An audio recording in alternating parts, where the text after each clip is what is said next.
Vous écoutez l'épisode 51 de Femmes et Ambitieuses et je vous accueille avec beaucoup de plaisir et d'enthousiasme pour la 2e année du podcast.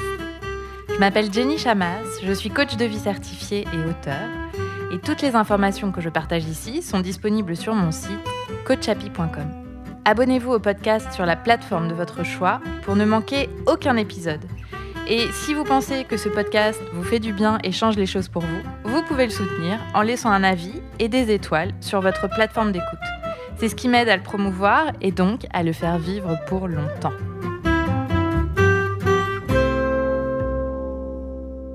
Mes chères auditrices et auditeurs, je vous préviens, je suis on fire pour cette 2e saison. J'ai énormément de choses à partager avec vous, des nouveaux concepts, un plongeon dans des idées plus avancées. Et si vous nous rejoignez maintenant, aucun problème, vous pouvez écouter les épisodes précédents ou plonger dans le grand bain avec nous. Cette année, vous allez apprendre à maîtriser encore plus votre état d'esprit et votre cerveau pour créer la vie de vos rêves et la carrière de vos rêves. Je veux des femmes partout à des postes de management, de direction, dans les comex, dans les directions générales. Et je veux des femmes qui se sentent légitimes, qui kiffent ce qu'elles font, qui obtiennent d'excellents résultats et qui, quand elles se plantent, utilisent leurs apprentissages pour en ressortir grandies plutôt que se blâmer. Et surtout, je veux des femmes ambitieuses qui ne s'excusent pas d'avoir une vie à côté du travail. Et pour ça, tout se passe dans votre tête et c'est là votre sphère de contrôle. C'est de ça dont on va parler. Vous êtes partante ? Allez, on y va. Cette semaine, je vous reparle de perfectionnisme et je vous explique comment vous défaire d'habitudes qui vous dérangent et que vous ne savez plus comment gérer pour réussir à en adopter de nouvelles. Non au perfectionnisme et oui à la réussite. Alors, pour être un peu plus précise sur ce dont je parle, je vais vous donner quelques exemples. Par exemple, vous rêvez de partir plus tôt du bureau et de ne pas systématiquement rallumer votre ordinateur quand vous rentrez à la maison, mais vous n'y arrivez pas. Vous aimeriez vous affirmer, mais à chaque fois que vous en avez l'occasion, vous vous bloquez et vous n'y arrivez pas. Quand vous aimeriez être plus présente à ce que vous faites, sans penser à la liste de tâches que vous avez, eh bien, vous n'y arrivez pas. Vous aimeriez manger moins de sucre, mais vous n'y arrivez pas. Vous voyez le concept ?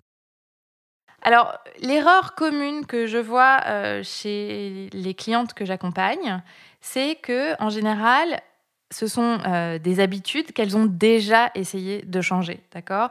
Elles ont essayé plein de choses, elles étaient super motivées. Alors, la thérapie, la méditation, éteindre le portable, ne rien acheter pour remplir le frigo, etc., etc. Et puis, en fait, face à l'échec, le fait que ça ne marche pas, elles ont arrêté. Et en fait, ce que je constate aussi, c'est qu'elles voulaient que ce soit parfait. Elles voulaient atteindre l'idéal qu'elles imaginaient pour elles dans leur tête.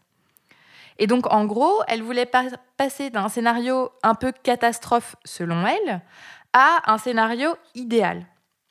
Et évidemment, ça n'a pas fonctionné. Alors, la conclusion, c'est que, de toute façon, elles ne peuvent pas y arriver, que de toute façon, c'est trop dur de faire autrement. En réalité, ce qui s'est passé, c'est qu'elles s'étaient fixées des objectifs trop ambitieux et presque irréalisables, ce qui rendait la tâche impossible. Et en fait, ça suscite de la résignation, de la démotivation, etc. Et en plus de ça, elles n'avaient pas nécessairement les bons outils pour y arriver et faisaient ça à force de volonté. Sauf que quand on utilise sa volonté pendant longtemps, on s'épuise à le faire.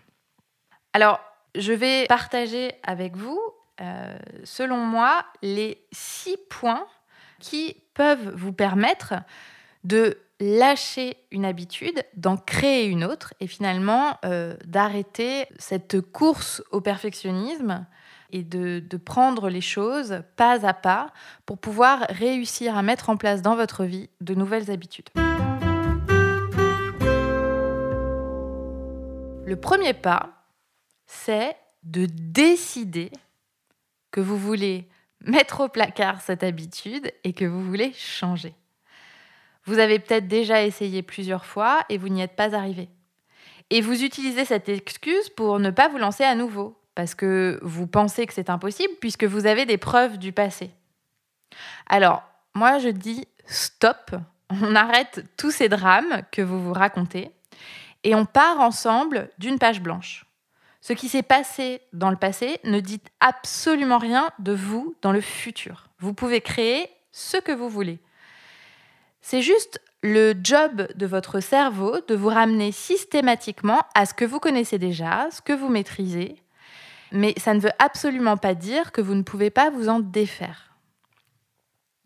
Donc, la première étape est de décider quelle habitude vous voulez mettre à la porte et qu'aimeriez-vous réussir à faire à la place. Et vous allez également décider que vous allez y arriver. Et vous allez décider de vous mettre en action. Deuxième point, il faut que cet objectif, ce changement d'habitude, vous le fassiez pour une bonne raison et principalement par amour pour vous-même. La raison pour laquelle vous le faites est essentielle. Et là, je veux vraiment être claire, pas d'autocritique, pas de lynchage. Moi, j'entends bien trop souvent mes clientes, mes amis, mon cerveau dire je suis nulle, je comprends pas pourquoi moi j'y arrive pas, je m'en veux. Et en fait, je constate que même quand on excelle, même quand on a le job de ses rêves, même quand on a énormément de reconnaissance de ses pairs, ça n'empêche absolument pas l'autocritique. Tout ça ne sert absolument à rien. Ça vous fait du mal plus qu'autre chose et cela ne vous aide pas à mettre en place de nouvelles habitudes, bien au contraire. Alors, si vous décidez de changer quelque chose, il faut que ce soit pour une bonne raison et par amour envers vous-même. Il faut que vous le fassiez en vous aimant. Pas parce que vous vous détestez de ne pas y arriver, mais simplement parce que vous vous aimez et vous aimeriez devenir un petit peu plus chaque jour la personne que vous rêvez d'être. Par exemple, si votre objectif, c'est de ralentir votre cadence de travail, au lieu de vous dire qu'il faut que vous le fassiez parce que c'est pas acceptable que vous vous laissiez aller à travailler tout le temps, à rentrer tard, à rallumer l'ordi en étant à la maison, à ne pas passer assez de temps avec vos enfants, etc., vous pouvez vous dire que parce que vous vous aimez, parce que vous voulez prendre soin de vous, de votre corps et de votre esprit, vous allez apprendre à lever le pied. Parce que qui a vraiment envie de faire quelque chose par critique ? N'est-ce pas beaucoup plus motivant de le faire par amour ? Troisième point, vous fixez un objectif ambitieux mais réalisable et commencez par un petit pas. Si l'objectif c'est de travailler moins et que vous avez par exemple l'habitude de quitter le travail à 21h, ne prévoyez pas du jour au lendemain de le quitter à 19h tous les soirs, coûte que coûte.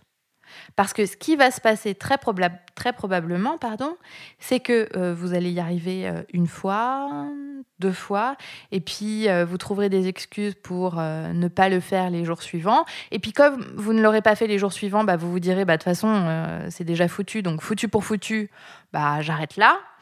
Et vous allez laisser tomber. Le but ici, c'est de se fixer une première action atteignable et de s'y tenir.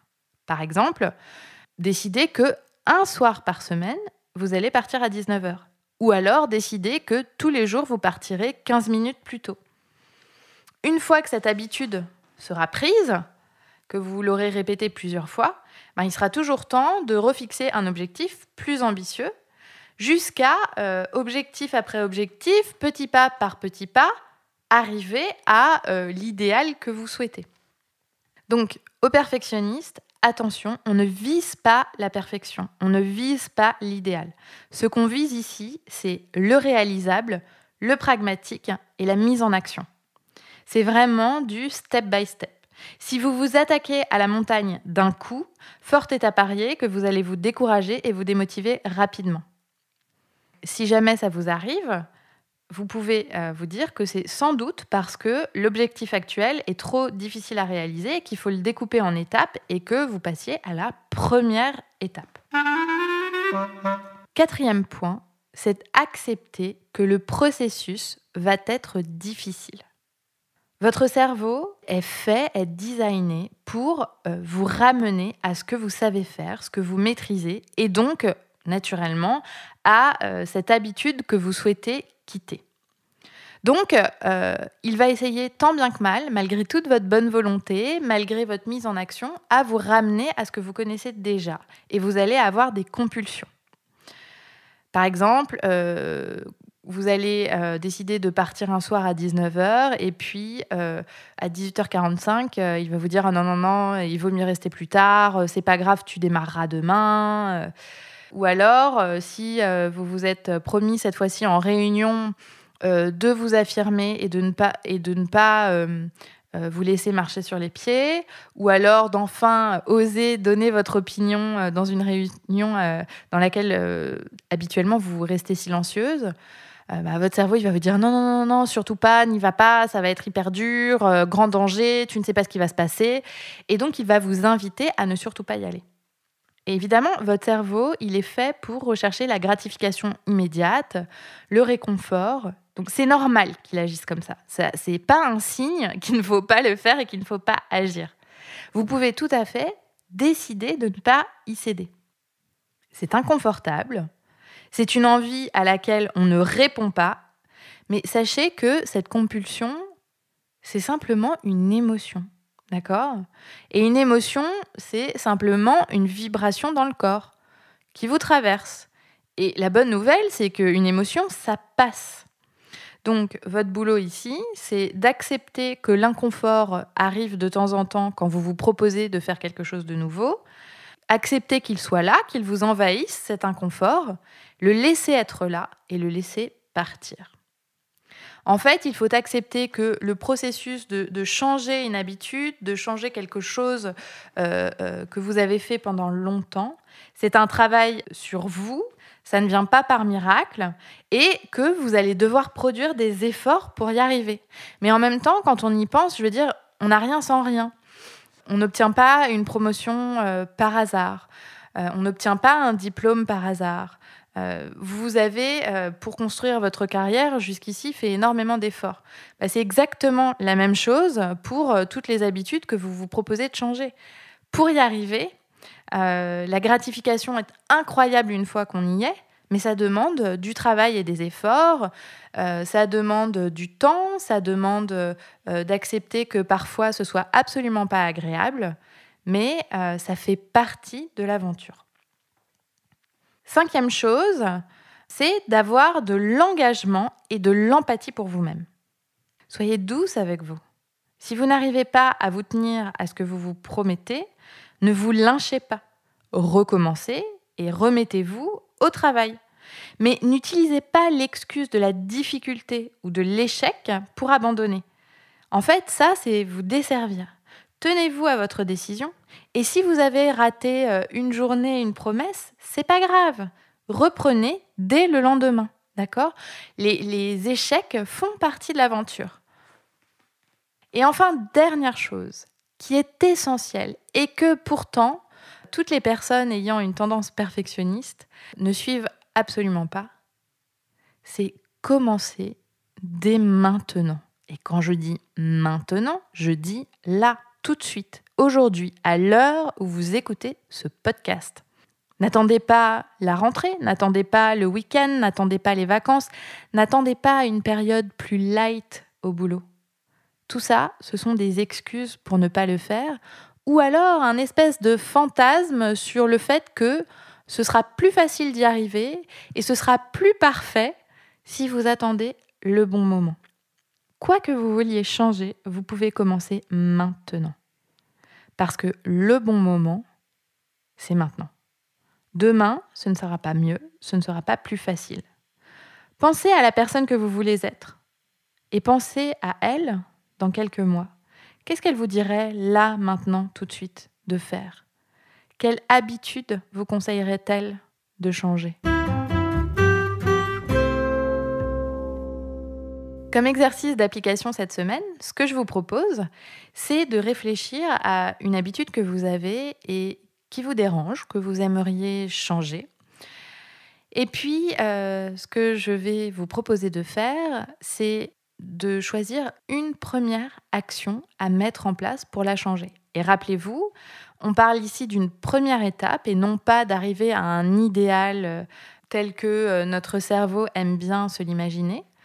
Choisissez une action, petite action, qui peut vraiment changer les choses si vous vous y tenez. D'accord ? Donc vous décidez de cette action, vous la notez dans votre agenda et vous vous y tenez. Et vous la répétez plusieurs fois jusqu'à ce que ce soit devenu une habitude. Et puis quand ce sera devenu une habitude, vous passerez à une étape supérieure. Je m'appelle Jenny Chamas et je suis coach de vie certifiée. J'accompagne les femmes ambitieuses à franchir une étape décisive dans leur carrière. Les femmes que je coach ont 10 à 15 ans de carrière derrière elles et occupent des postes à haute responsabilité, dans une entreprise ou dans la leur. Les personnes qui travaillent avec moi sont des personnes très motivées. Je les choisis pour leur état d'esprit, leur désir de vivre une vie intentionnelle et épanouie et d'affronter les challenges et les risques sur le chemin de leurs objectifs. Si vous vous reconnaissez et que vous souhaitez que nous discutions de votre objectif et du travail qu'on pourrait faire ensemble, vous pouvez cliquer sur le lien dans les notes de cet épisode.